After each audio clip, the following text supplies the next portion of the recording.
I don't think people understand there's a 100% correlation with what happens to a company's earnings over several years and what happens to the stock. If the company, McDonald's, has done very well as a company, right, the stock has done very well.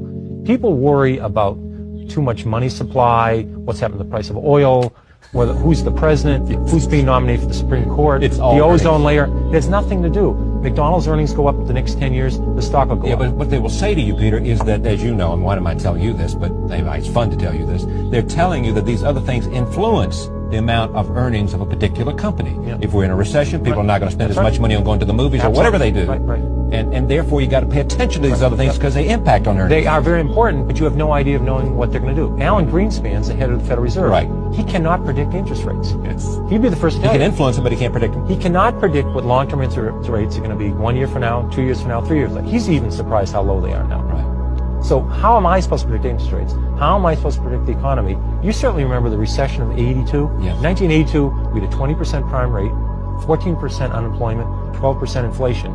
I don't remember anybody telling me in 1980 or 81 that was going to happen. All of a sudden, we had the worst recession since the Depression. I didn't read about it in the paper. So it's crazy to think about these things.